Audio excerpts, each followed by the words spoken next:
Hello and welcome to the course curriculum overview. In this video, we're going to be getting a brief overview of all the content in this course. Let's go ahead and get started. First, this course starts off with an introduction section, including this overview, a discussion on Python 2 versus Python 3, and a lecture on how best to approach this course to maximize your benefits from taking this course. After that, we'll get started with a Python setup section. We'll learn how to install Python on your computer.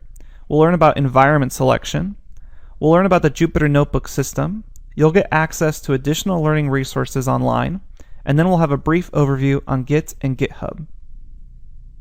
Next, we start with the live code sections. We'll learn about object and data structure basics, including numbers, strings, lists, dictionaries, tuples, files, sets, and booleans, all in Python. After each of these individual lectures, there's quizzes to test your understanding. And at the end of this section, there's an assessment test, so you can check your knowledge on each of these topics. Afterwards, we'll get a section on comparison operators. We'll learn about both basic operators and chain comparison operators, with this section ending with a quiz to also test your understanding. Then we'll move on to Python statements, including if statements, for loops, while loops, the range function, and list comprehensions, all in Python, with an assessment test at the end to test your understanding. Next, we'll learn about methods and functions, what they are, how to create them. We'll also learn about lambda expressions, nested statements in Python, and scope in Python. We'll top it off with a homework assignment to test your understanding about methods and functions. Then, you'll have your first milestone project, where you will create a game with Python. Then, we'll move on to object-oriented programming, where we'll learn about objects, classes, methods, inheritance, and special methods, all in Python. Then you'll get a homework assignment to test your understanding. After that, we'll learn about errors and exception handling in Python, including what errors are, what exceptions are, and how to use try, except, and finally to handle errors and exceptions. Then, we'll top it off with a test to test your knowledge and your understanding so far in the course. Then you'll come up with your second milestone project, where you're going to create a more complex game, all in Python. Afterwards, we'll learn about modules and packages in Python, how to create them, how to install them from the internet, and we'll explore the Python ecosystem in general. Then we'll move on to built-in functions in Python, such as map, reduce, filter, zip, enumerate, all and any, and even how to deal with complex numbers. At the end of this section, we'll have a final assessment test where you can test your understanding for built-in functions. Next, we'll learn about decorators in Python, a 3-part series ending with a homework assignment. Afterwards, we'll learn about Python generators, including iteration versus generation discussions, how to create generators, and a homework assignment, again, to test your knowledge about Python generators. After that, we'll put together everything you've learned in a final capstone project. But that's not all. There's advanced bonus content, including an entire section about advanced Python modules and advanced Python objects and data structures, so you can level up your knowledge. There's new content regularly added to this section, with dozens of lectures. You'll also get access to community forums and a dedicated help from me, your instructor. So, that's the entire course curriculum overview, so let's go ahead. In this lecture, I'm going to do a brief overview of what Python is and a little bit of its history, why you may want to choose Python for programming, and what you can do with Python. And this lecture in particular is really geared towards people who are new to programming and Python is their first language. As a beginner, it's often unclear what you can actually do with Python and what the difference between base Python is versus lots of additional libraries. So hopefully this lecture can clear that up for you. Let's start with just a very brief history of Python.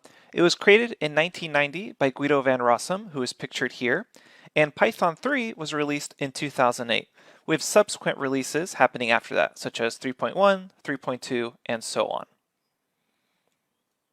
Now, Python, when developed by Guido van Rossum, was specifically designed as an easy-to-use language, with a very high focus on readability of code. And these are just a few of the things that have really allowed Python to explode in popularity. Readability and ease of use was something that was set ever since the start of the creation of the language. So why would you want to choose Python? As I mentioned, ever since the beginning, Python was designed for clear, logical code that is easy to read and easy to learn. Lots of other programming languages use braces and brackets that can make code convoluted and maybe hard to read. But Python makes use of something called whitespace and indentation that we'll learn about later on in this course that makes its code very accessible. Even if you don't know Python but you know another programming language, you can usually read Python without knowing the real syntax behind it. That's how readable it is. Now, lots of existing libraries and frameworks are already written in Python as well, allowing users to apply Python to a wide variety of tasks. Another reason that Python has really become popular in recent years.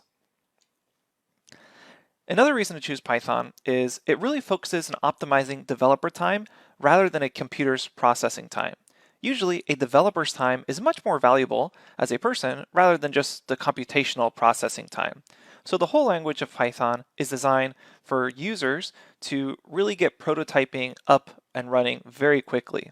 It also has fantastic documentation online and lots of helpful resources if you just Google Python help. So the official documentation is fantastic, and you can check it out at docs.python.org/3. Okay, so what can you actually do with Python? This course really first focuses on what I'm going to call base Python, which consists of the core components of the language and writing scripts and small programs. Python is often referred to as a program that comes with, quote, batteries included, which means even the base version of Python actually comes in with lots of additional modules that you can use for writing scripts. And as an example of that could be something like the random module that comes with Python, which allows you to quickly create random numbers, or the math module of Python, etc. Now, once we learn about base Python and its base modules, what we can do is later learn about outside libraries and frameworks that greatly expand Python capabilities. These are frameworks that are not included with base Python, but you can easily download and then work with your basic Python skills. So what can you do once you start using those outside libraries? Well, a really useful part of Python, especially if you're someone who works in an office or as an analyst, is automating simple tasks. You can do things like have Python automatically search for files and then edit them, scrape information from a website automatically. It can read and write Excel files, work with PDFs. It can even automate emails and text messages and fill out forms for you.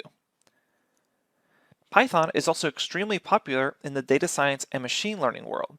It can do things like analyze large data files using libraries like NumPy and Pandas. It can also create visualizations using outside libraries like Seaborn and Matplotlib. There's also machine learning tasks, and there can create and run predictive algorithms using outside libraries like scikit-learn and TensorFlow. So lots of outside libraries have actually been developed for data science and machine learning, and Python is the most popular language in that field. Now you can also create websites. So if you're interested in web development, people have developed web frameworks such as Django and Flask to handle the back end of a website and user data that can communicate with the front end of a website. You can also do things like create interactive dashboards for users using Python libraries like Plotly and Dash. So once you begin to understand base Python in this course and begin working with a few libraries, I think you'll quickly begin to see the vast potential Python has for you in your own projects. So keep in mind, this course really starts from the basics in base Python, and then as you get more and more skilled, we'll begin to introduce these outside libraries to perform tasks such as working with PDFs or web scraping sites. So let's go ahead and get started with setting you up for the course. Thanks, and I'll see you at the next lecture.